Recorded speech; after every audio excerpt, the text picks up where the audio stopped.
I've been following this path in the FA Cup since the first weekend in August back at Hucknall Town's RM Stadium, where they lost to Bottisford Town in the extra preliminary round. I've followed the winning teams through every round, which has taken me to 8 different grounds along the way.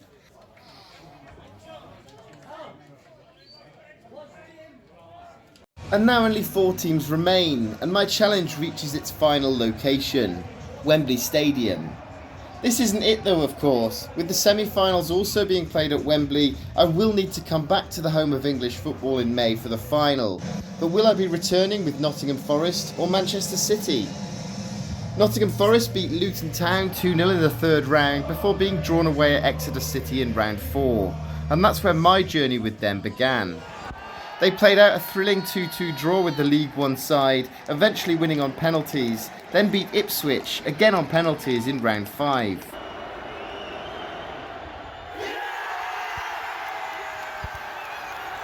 In the quarter-finals, it was another long journey south for me as Forest were drawn away at Brighton, and once again won on penalties after probably the least eventful game of my journey so far, and most definitely the least entertaining.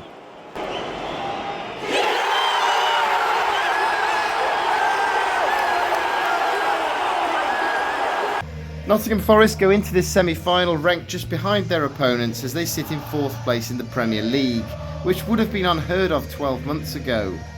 Since Brighton away in the quarter-finals, Forest have won twice and lost twice in the league, beating Manchester United and Tottenham and losing to Aston Villa and Everton. But they show no signs of dropping out of an incredibly tight race for the Champions League places. Will they be focused on the league, or will they still give the FA Cup their all?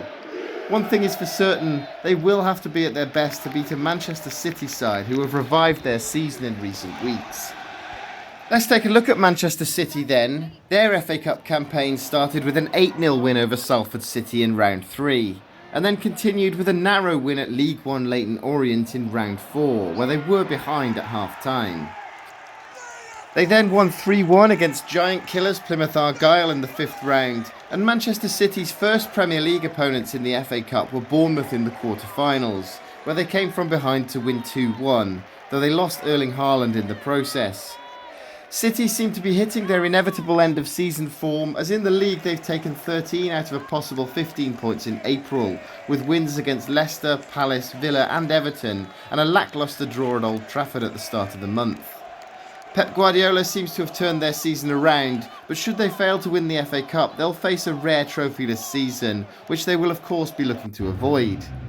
City are 3rd in the Premier League, so are technically the highest ranked side left in this competition, just. But who goes into this game as favourites? When these two sides met in the league, Manchester City won 3-0 at the Etihad, while Forest won 1-0 at the City ground, so this one's really tough to call. The question is, who will I be following to the FA Cup final next month? Will it be Forest in their first final since 1991, or will it be 3 FA Cup finals in a row for Manchester City? Could we see another penalty shootout? I don't want to have to sit through penalties again, but no team has ever won 4 FA Cup penalty shootouts in a row, so could Forest set a record? Reaching the FA Cup final with only 1 win in normal time would be quite some achievement. Let me know your predictions in the comments. Make sure you're subscribed to my channel if you're enjoying this series so far, and I'll see you at Wembley Stadium on Sunday. I can't wait.